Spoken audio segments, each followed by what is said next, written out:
All right, we're going to go through again the different steps for editing a Weebly workspace in case you're having trouble. We're going to start here on the home page. And when you first go into the site, it should take you there. But if not, wherever you see your list of pages like this, you can just go ahead and click on home to move around. These actually work as links even in the builder on your menu. Or you can go up here to pages and click on a page over here to move around. But whenever we want to work with elements inside a page, we switch over to the build menu.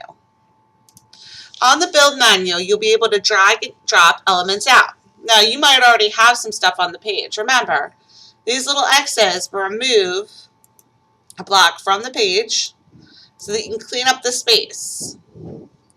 To add new blocks to the page, you can drag them out from the left and drop them. Remember, you can put things above and below. Okay, that little blue line tells where it's going to go, or next to something. All right, the more space you give it, the bigger the picture is going to be. Okay, so if you want huge pictures, you're going to do one row across or one column across. But if you want smaller pictures, you can actually stack them side by side like this. A gallery is actually almost like a slideshow of images.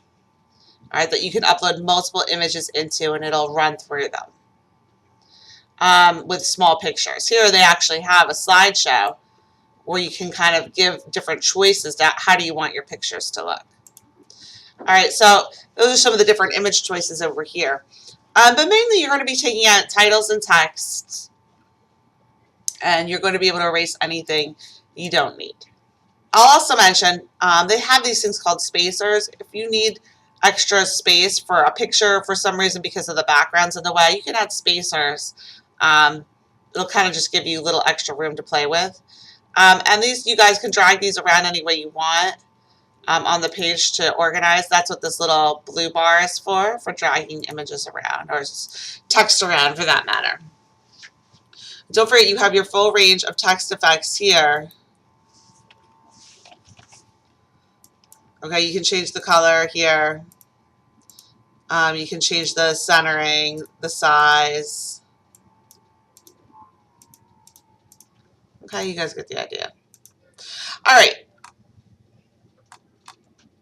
Under pages again, we're going to take a look now at a blog page. When you get to a blank blog page, again, you're going to have to title it with the name of the page again. So if this is my Shark Tank page, I would title it Shark Tank. Okay, you don't necessarily need to have a subtitle, but you can put something down here. Again, you can come over here to the build menu to drag stuff out. But what you really want to do is you really want to start with creating posts after that. All right, when you click on new posts, it gives you the option, gives you a place for a post title, and it actually gives you a place to drag out elements inside of the post. So you can drag out another title if you want, you can drag out text, you can drag out images. All of those things go inside of a post. And after you've been working on that post, you're going to hit save. Posts are the only things you ever have to save. And once you save a post, it comes down here in drafts. Okay, and then you can actually work on different posts if you want. But when you're all done with your draft and you have it the way you want, then you would hit the post button. Okay, so now that will actually show up here on the blog with a date, and you can actually hit read now when you're ready to take a look at it. All right, so posts actually will show up on the page. Everywhere on the page you should have something called author. You can actually get rid of that. We have a whole author page, and since we have so many blog pages, you don't want to repeat that. So that's why we have a separate author page. You can get rid of that. So archives you can leave there, because what it's going to do over time is actually going to put out different months based on when you post and what you find. We're going to take a look now where it says categories, because this is where we're going to go next. This is going to actually pull out information from your posts based on how they're tagged. Once you guys are inside of a post, though, this button should pop up underneath at the bottom. that says post options. If you click on that, there's two things. First of all, our comment's going to be open or closed. It's default set to open, but you can change that to closed if you need to. But underneath of that, you'll see categories. So if this post is about Shark Tank, maybe I come up with a category of an invention. Maybe I have a category of problems. Whatever it is that your Shark Tank addresses, you can actually tag that into the post right here under categories. And then when I hit update, right now at the bottom, you can see I have all these different categories from all your posts inside of this Shark Tank area. And as you click on them, it'll actually show you which part of the posts address that different category. So every time you create a new post down here, you give it a title, you can drag out some elements, but you're also going to come over here to your post options. Okay, and you can create new categories, check your comments, see if you want them off or on. Okay, and then hit save. And when you're all done again, you hit post. Okay, and in case you forgot, the way you change your background, you literally click on the background, you get edit background. You can do an image. Remember what we've talked about in terms of image requirements, where you should be getting them from. You do not really should just be looking off of the Weebly site. You should be going to where you need to know where to go.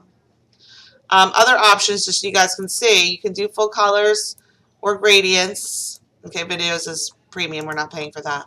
So you can kind of get rid of that image and simplify it if you like. Next, I want to just show you guys real quick, there's a settings tab up here.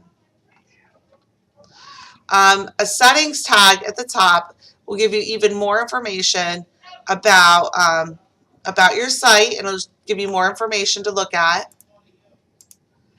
SEO description. This is really interesting. This is what shows up inside of search engines. So you know when you search for something in Google, and you get this information here.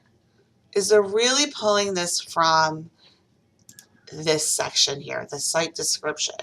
So this is what's going to show up in the search engine results. So this is the information you want to show under blog in Google or other engine.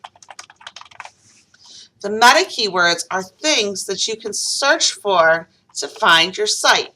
So you might come up with some things like this. Things that are about your blog, things that make sense to you, things, okay, that would trigger people finding your site. That's what goes here under meta keywords. And that's optional, but that if you would like your blog more easily found, that's where you're going to do that. All right, and then underneath that, you have your blog section, which will list all your blog pages. So you can kind of take a look at how this is set up. You can be notified of new comments. You can keep your comments open and closed. So there's some other settings you could play with here as well.